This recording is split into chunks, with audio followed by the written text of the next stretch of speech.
condemning the racial and cowardly terrorist attack perpetrated by Pakistan in Pahalgam to fan communal hatred and destabilize our country.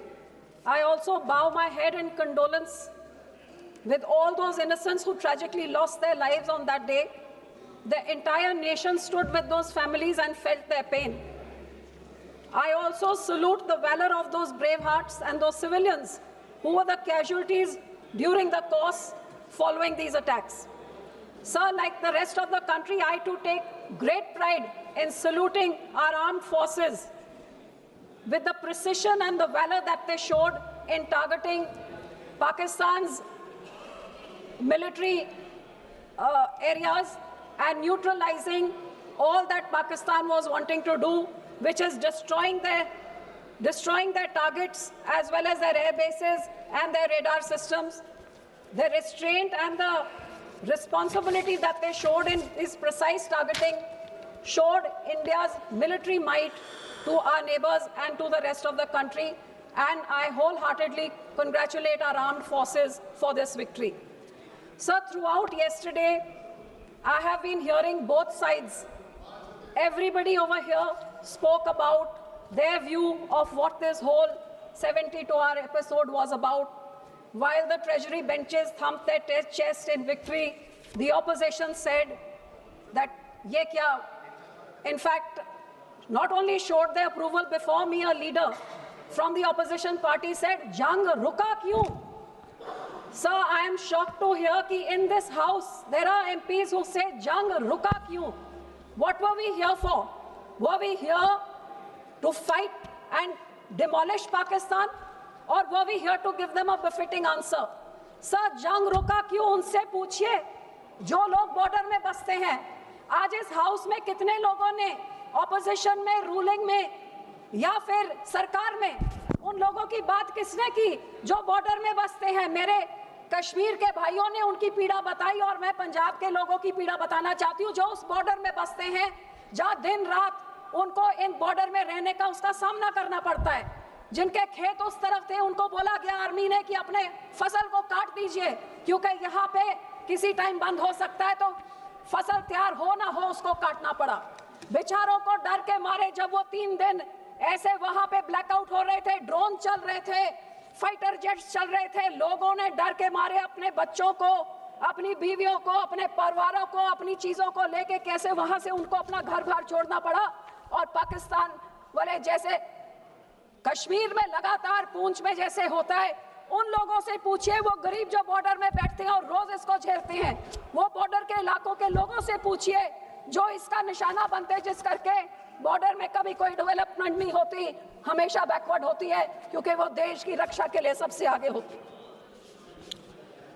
सब मैं उनको ये भी कहना चाहूंगी जो कहते हैं जंग क्यों रुका, कि ये जंग इसलिए रुकना जरूरी था क्योंकि आपके और हमारे बेटे नहीं है जो उस बॉर्डर में रोज मरते हैं, आपके और हमारे घर नहीं है जहां पे बुलेट चलती है और जहां पे शेलिंग होती है। उन गरीबों के बारे में सोचिए जो इनका सामना करते हैं, और इसलिए जंग को रोकना बहुत जरूरी था।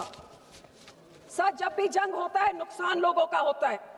मैं ये जरूर मांगती हूँ कि ये बॉर्डर के लोगों का जो भरपाई होनी चाहिए वो कभी होती नहीं है, ना उनके टूटे हैं घर, ना उनकी सड़कें, ना उनका फसल का नुकसान, कोई उनके बारे कोई बात करता नहीं। और मेरे पंजाब में जो ये समा चल रहा था, लोगों को 47 के काले दिन, 65 के, 75 के वॉर के वो सारे काले दिन याद आने लग गए कि अब हमारे भविष्य में होगा क्या।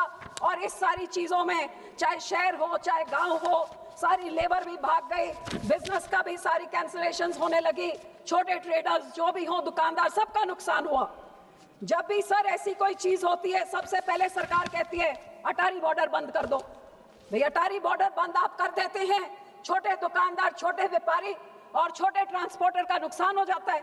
अब भी आपने कहा terror and talks will not go together, लेकिन जो बड़े बड़े पोर्ट से बड़े बड़े उद्योगपति जो बिजनेस करते हैं उनका तो 10 दिनों तक और चलता रहा। सर इसी कारण सर आई जस्ट स्टार्टेड।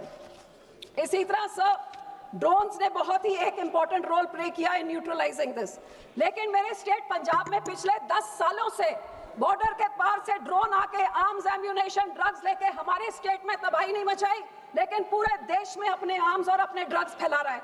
जे यही आर्म्ड फोर्सेस इस बार ही न्यूट्रलाइज कर सके, कुछ नुकसान ना होए, तो फिर 10 सालों से क्यों उन ड्रोन्स को नहीं रोका जा रहा है? आपको हैरानी होगी, पिछले 6 महीनों में ही इस साल के बीएसएफ ने 130 drone, 135 kilo narcotics and 79 weapon seize किए हैं। आप सोचिए कितने जो सीज नहीं हुए हैं और वो देश के कोने में जाके क्या हैवक क्रिएट कर रहे हैं। हमारे देश का लॉ एंड ऑर्डर का तो ये हाल हो गया है, daylight robbery, extortions, murders, gangsters are ruling Punjab and the police and the state administration has totally failed, be it singers, be it sportsmen, be it politicians.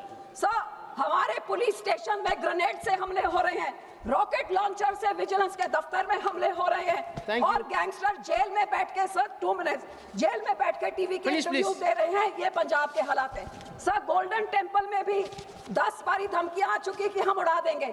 क्या सरकार को उधर की नाकाम है? आप ही कुछ कर दीजिए।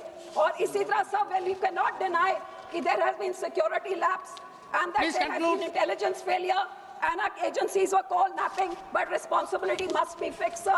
Otherwise no one can stop this. Sir, मेरे last 2 points, sir. Kailash Mansarovar का 1 point, please conclude. शुरू कर सकते हो, करतारपुर साहब को खोलिए। इंडिया पाक क्रिकेट टीम क्रिकेट मैच हो सकता है तो दलजीत दोसांझ की मूवी क्यों नहीं चल सकती है? आखिर में सर मैं अपने सिक्योरिटी फोर्सेस का अप्रिशिएट करती हूँ, मैं धन्यवाद करती हूँ कि ये वॉर रुका। सर लास्ट लाइन, मैं शुक्राना करती हूँ और हमारे लोग भी कि ये वॉर रुका, क्योंकि वॉर के साथ लोगों की जाने